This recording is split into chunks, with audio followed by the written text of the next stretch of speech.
Hey, welcome back to 24 Hours Inside. I'm Dima, and I'm here with. Mafuso. Hey, Mafu. So tell us about yourself, about your job, and who you are as a person. Well, you could say I'm a civil engineer. I work for this company called ACOM. I'm part of their PMCM group, which stands for Project Management and Construction Management. What you could say I do day to day is help clients like the MTA or other government agencies, basically help them build a construction project from the ground up. Uh, you could say I act as an extension to these clients. Cool. So what does like civil engineering entail? So engineering involves the construction of infrastructure, buildings, basically everything that surrounds us, like this building, subway tracks outside, roadways, sewage systems, etc. Everything that's static, bolted down. Cool. So do you know the inside knowledge why the MTA is so bad? A lot of red tape and a lot of old timers in the company that it's set in their ways, so they're not very flexible with change, which bogs down on progress and things move slowly. And then not only them, the government too, as far as funding.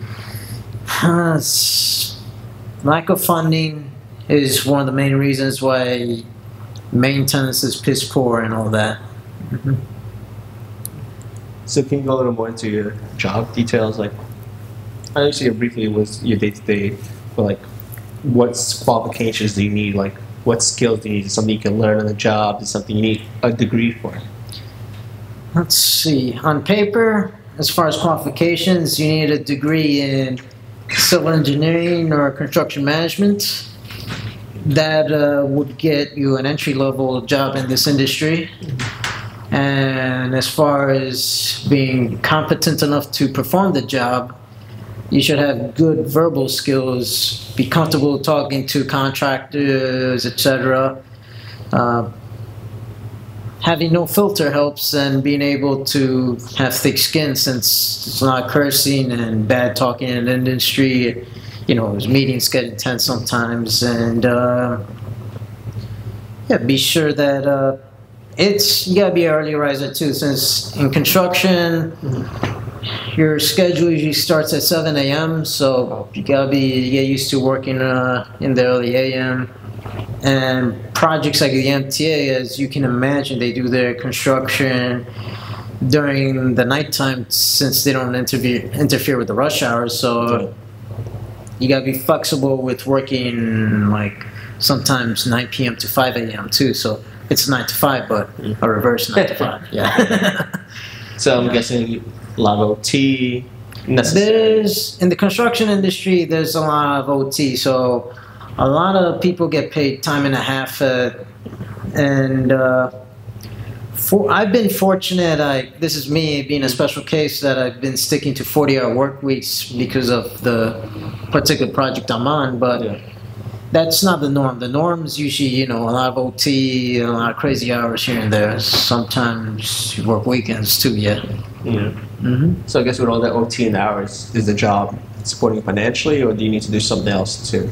It pays the bills, but as far as any job, it's all about budgeting and making sure you live within your means. That's fair. That's true for any job. Yeah. What about any side hustles, passions, things you like to do when you're not working, or any way you relax, de-stress from work?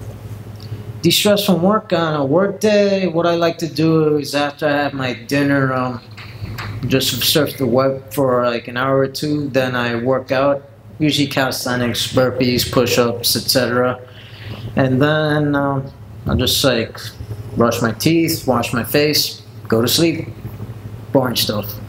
Yeah. Well, I mean, work takes a lot out of you in the first place. Yeah. And then on the weekend, I usually like to unwind, like hang out with friends like yourself, and see what's going on the weekend. That's true. That's pretty cool.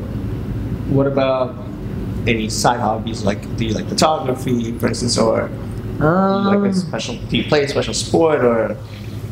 I've joined the company soccer team, so I mean, I'm not like particularly active, but I go to a games fair here and there. We play at Brooklyn Bridge Park, Pier 5. I've been there. It's pretty cool. Yeah, it's a nice place. Yeah. And I mean, I'm not like a Neymar Jr. or a Cristiano Ronaldo, but I just play for fun. And yeah, they're a good bunch. So it's not like competitive, it's casual setting.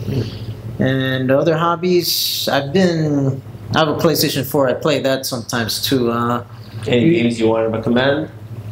I just beat Final Fantasy 15. If you're into like RPGs, that's a great game. And another game I really, really love, I've been putting a lot of hours into, is Hitman Season 1. It came out last year around the spring. I bought it recently, I'd say last week. Oh man, I've been putting hours into that every week. And in fact, yesterday I think I played like 4 hours worth of it. It's a very fun game. Have you decided to buy the suit and the matching red tie and just go out, shave your head, go? Let's implement some stuff. Is it like a learning game for you, or is it just a de-stressor? Yeah, it's a de-stressor, I'd say. It's like, I mean, as you could imply from the title, it's about you being a hitman, and like every stage, it's just about you figuring out how to get to the target and kill him.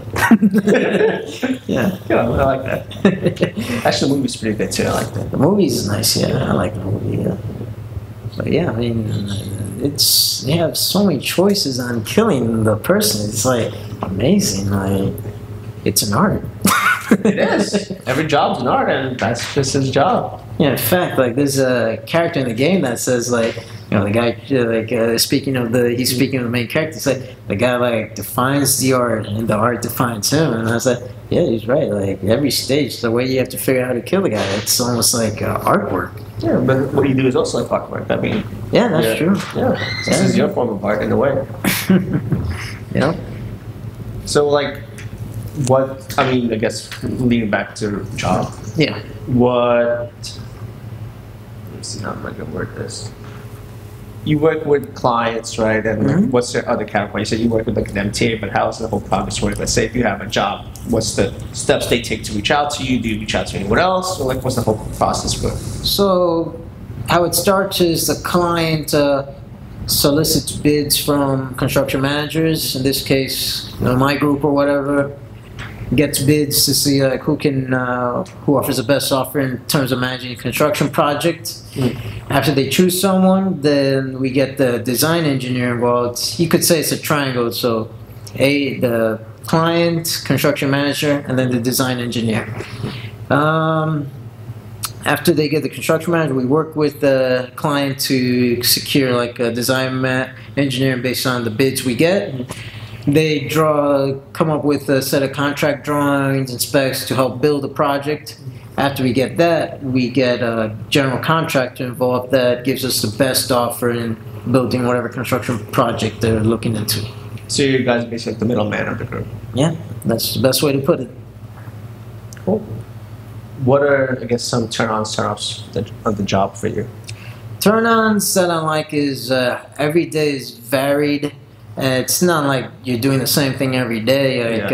There's challenges you gotta resolve every day, whether it be a contractor saying they're gonna be late on something, or delivery's not coming in today. And you gotta be on your feet to come up with a solution quick to make sure that project doesn't get delayed, etc.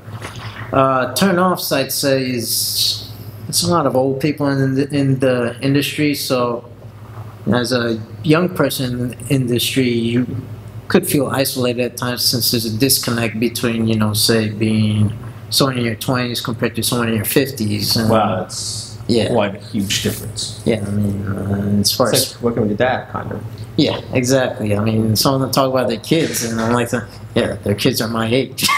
Yeah. And, as far as small talk, it could get boring. Is it, I guess, a male-dominated field? Oh, yeah. It's a very male-dominated field, yeah. What would be the percentage you have to estimate? It was like 80-20, 90-10? I'd say 80-20, yeah. Okay. So you said there was a lot of old people in your job. Does that mean there's longevity to the work? Yes and no. I'd say in the construction industry, especially if you're part of the field staff, There's a high turnover rate, but like in some cases, like the old people I mentioned, they've joined these companies in the 80s or late 90s, and they're part of a different generation that believe in being a lifer at a company. So that's where these old people come from. But our generation, I feel, especially in this industry, they tend to move, like as far as construction projects go, from project to project. So say at one company, if the project's about to wrap up, they start putting the resume out there and look for the next big thing or something like that. That makes sense, I guess, because the only way to really make money is jump company to company. That's true, yeah. And they're freelancers, right? I mean, for the most part. You could say, yeah, actually you could look at it that way, like a freelancer with benefits. Well, that's beautiful. Yeah. So I guess, I mean, you love your job. I love my job, yeah. Does it seem like, would you trade it for a different field if you had the opportunity? True.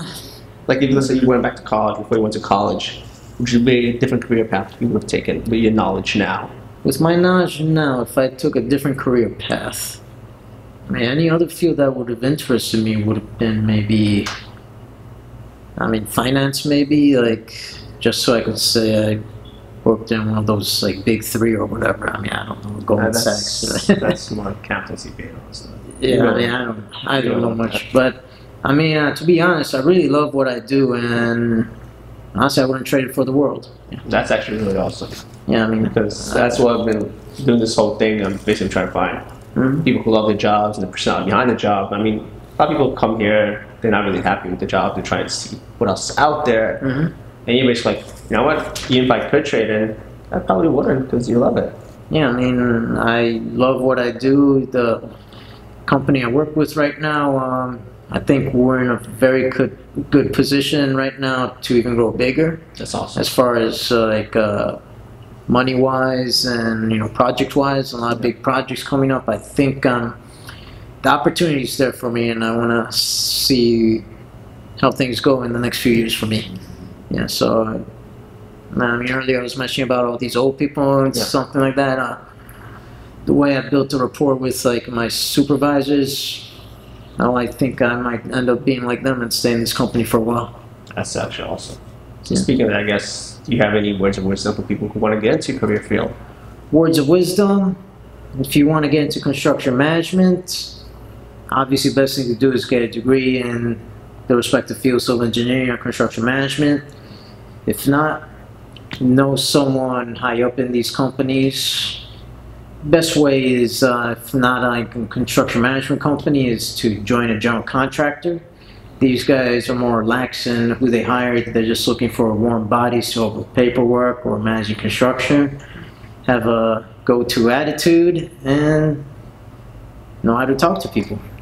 Cool. Thank you for coming, man. Thank you for having me. All right, guys. Have a good night. Good night. Bye. Bye-bye.